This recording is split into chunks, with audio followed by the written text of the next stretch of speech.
জাতীয় সংসদে এই প্রথম অধিবেশনে সংসদের সভাপতি নির্বাচন হওয়া, এরপরে মাননীয় speaker, deputy speaker, chief whip সহ বিরোধী দলীয় নেতা, সরকার দলের নেতা সহ সংসদের নেতা সহ সবগুলো কালকে এগুলো পাশ হয়েছে।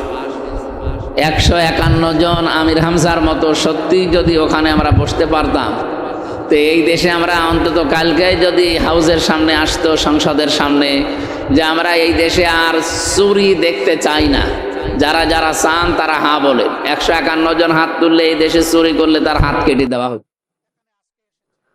এইটা তো বড় বড় চোর ছাড়া কিছু হাত তুলবে না, কারণ ওই জায়গায় তো বহু চোর বসে আছে অলরেডি, যারা মানুষের টাকা পয়সা চুরি করে এতদিন বাইরে দেশে পাঠিয়েছে, বিভিন্ন ব্যাংক ব্যালেন্স বানিয়েছে।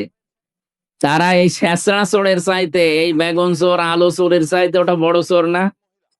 একটা চোর এই যে স্যান্ডেল চুরি করে, জুতা চুরি করে, সারা বছর জুতা চুরি করে নাই 50,000 টাকা জুতা হয়। কিন্তু ওখানে যে চোরগুলো বসে থাকে, ওরা কলমের এক খোঁচায় বিভিন্ন মন্ত্রণালয় থেকে কোটি কোটি টাকা 2-3 সেকেন্ডের ভেতরে আত্মসাৎ করে। তারা তো জানে যে এই আইন যদি আজকে পাশ হয়, তো কালকে আমার তো আর হাত থাকবে না, তখন মানুষ বলবে চোর। এ কারণে তারা এটা চায় না। আমরা তো এই কাজটাই করতে চাচ্ছিলাম এবার। কালকে আমি সংসদের ভেতরে কয়দিন, সেই 17 তারিখ থেকে আরম্ভ করে তো ঘুরতেছি, শপথ নেওয়ার পর থেকে আজকে তারিখ মনে হয় মার্চ মাসের 13 তারিখ না? বলেন তো, প্রায় 17 থেকে 13 কতদিন হয়ে গেল?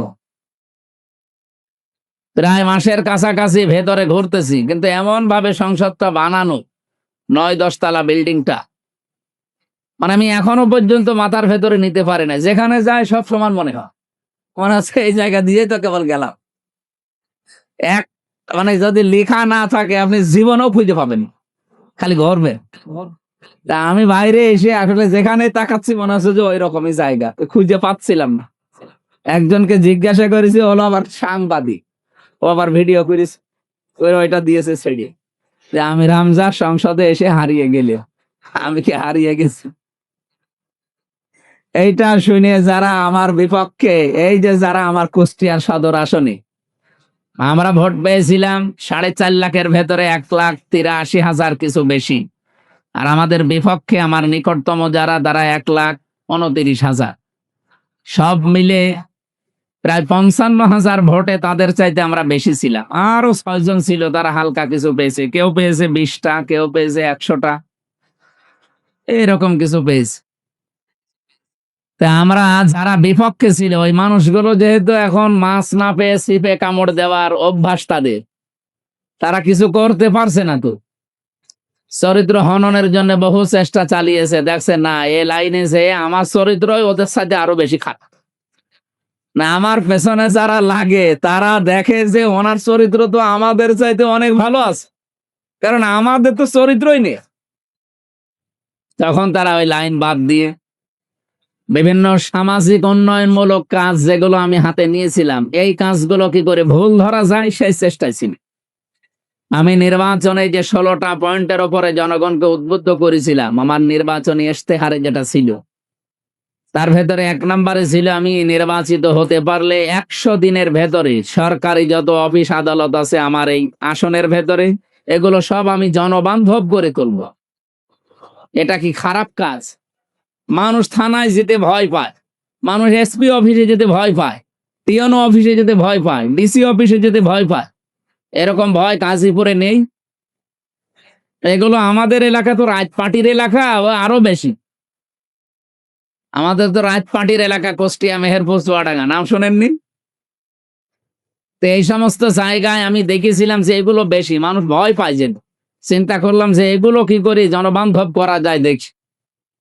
আমি শপথ নেওয়ার পরেই এসে এই কাজ আরম্ভ করেছিলাম কুষ্টিয়ায়, যে আমার সদর হাসপাতালে মানুষ যেতে আসলে স্বাচ্ছন্দ্য বোধ করে না। শুধু দোষ তাদেরও না একা, কারণ আপনি 250 বেড দিয়েছে সরকার, 250 বেডের 250টা ডাক্তার মনে করেন, এরপরে নার্স, এরপরে যারা সেবা দেবে তারা, এরপরে পাহারাদার, সব মিলিয়ে 250 মানুষের সেবা দেওয়ার জন্য যা লাগে সরকার সেইটা দিয়েছে। এখন যদি 250 বেডের হাসপাতালে মানুষ থাকে 1000, সরকার তার 1000 মানুষের ঔষধ দেয় না, সরকার তো 1000 মানুষের ডাক্তার দেয়নি, সরকার তো 1000 মানুষের জন্য সেবা যারা দেবে, এই নার্স, এই পরিষ্কার পরিচ্ছন্ন কর্মী 1000 মানুষের জন্য তো দেয়নি, দিয়েছে কয়টা? 250 মানুষের জন্য। এখন এই 250 মানুষের কাজ যদি 1000 মানুষ আপনি চাপিয়ে দেন, তাদের তো মাথা খারাপ হয়ে যাবে। এই জন্য বিভিন্ন বিশৃঙ্খলা প্রথমে যে দেখেছি, দেখেও সরাসরি কিছু বলি নাই, কারণ দেখলাম যে এরা যা সেবা দিচ্ছে এই বেশি। 250 মানুষের জায়গায় আপনি 900 বেড মানুষকে সেবা দিয়ে যাচ্ছে, এরপরও যদি তাদেরকে আমি ঝাড়ি দেই, গরম দেই, তাদের ওপর একটা জুলুম হয়ে যায়। কি করি এইটুকুর ভেতরে ভালো কিছু করা যায় সেটা চিন্তা করলাম। প্রথমে পরিষ্কার পরিচ্ছন্নতার অভিযান চালালাম নিজে থেকে। জামাত ইসলামী বাংলাদেশ থেকে, সরকার না, জামাত ইসলামী থেকে 1 লক্ষ করে টাকা দিয়েছিল যে নিজ নিজ আসনে যেয়ে তারপর পরিষ্কার পরিচ্ছন্নতার অভিযান চালাবে এবং যেখানে যে জিনিস নেই ওই হালকা হালকা টাকা দিয়ে ওইটা কিনে দেব। আর পরিষ্কারের জন্য কিছু জিনিসপত্র লাগে না।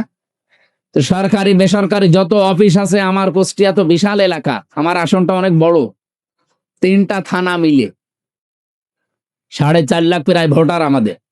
তো এতগুলো বিশাল এরিয়ায় এই টাকাগুলো আমি ওই 17 থেকে এই যে 12ই মার্চের আগ পর্যন্ত খরচ করে তারপরে এসেছি। বিভিন্ন জায়গায় যতটুকু পারা যায়, যেখানে হাত দেয় ওই জায়গায় মানে দুর্নীতি ভরা, হাত দেবো কোথায়? এখন বেশি কিছু করাও যাচ্ছে না, কারণ তারা যতটুকু করছে তাদের উপরেও জুলুম হয়ে যাবে। আমাদের মেডিকেল কলেজ কুষ্টিয়া 750 কোটি টাকা বাজেটের জন্য, আপনার মাথা খারাপ হয়ে যাবে। আপনি কি টের পাচ্ছেন কি বললাম? 750 কোটি টাকা একটা প্রজেক্টে, একটা হাসপাতাল বানাতে। 100 কোটি টাকার উপরে শুধু মাল পড়ে আছে, মেশিন। গাজীপুরে কি মেডিকেল কলেজ হাসপাতাল আছে? হ্যাঁ, বেসরকারি, সরকারি আছে। ও, তাজউদ্দিন মেডিকেল কলেজ হাসপাতাল। কুষ্টিয়াতে 100 কোটি টাকার উপরে মাল পড়িয়ে নষ্ট হয়ে যাচ্ছে। সেই 23 সালে চালু হওয়ার কথা, এটা এখন চলছে 26 সাল। এর আগে যারা দায়িত্বে ছিল তারা টাকা পয়সা খেয়ে বা কি করেছে আল্লাহর উপরে ছেড়ে দিলাম, আমি আর ভেতরে কথা বলতে চাই না, তারা চালু করে না। অথচ এই হাসপাতাল কেন্দ্রিক প্রায় 5টা জেলার মানুষ জড়িত। এদিকে রাজবাড়ী, ঝিনাইদহ, মেহেরপুর, চুয়াডাঙ্গা, কুষ্টিয়া, আরো মাগুরা যেহেতু একটা আছে, ওই দিক থেকে আসে না, পাবনা থেকে কিছু মানুষ যায়। সব মিলিয়ে 5-6টা জেলার মানুষ। আপনি চিন্তা করতে পারেন, এক একটা জেলায় প্রায় 20-22 লাখ মানুষ বাস করুক।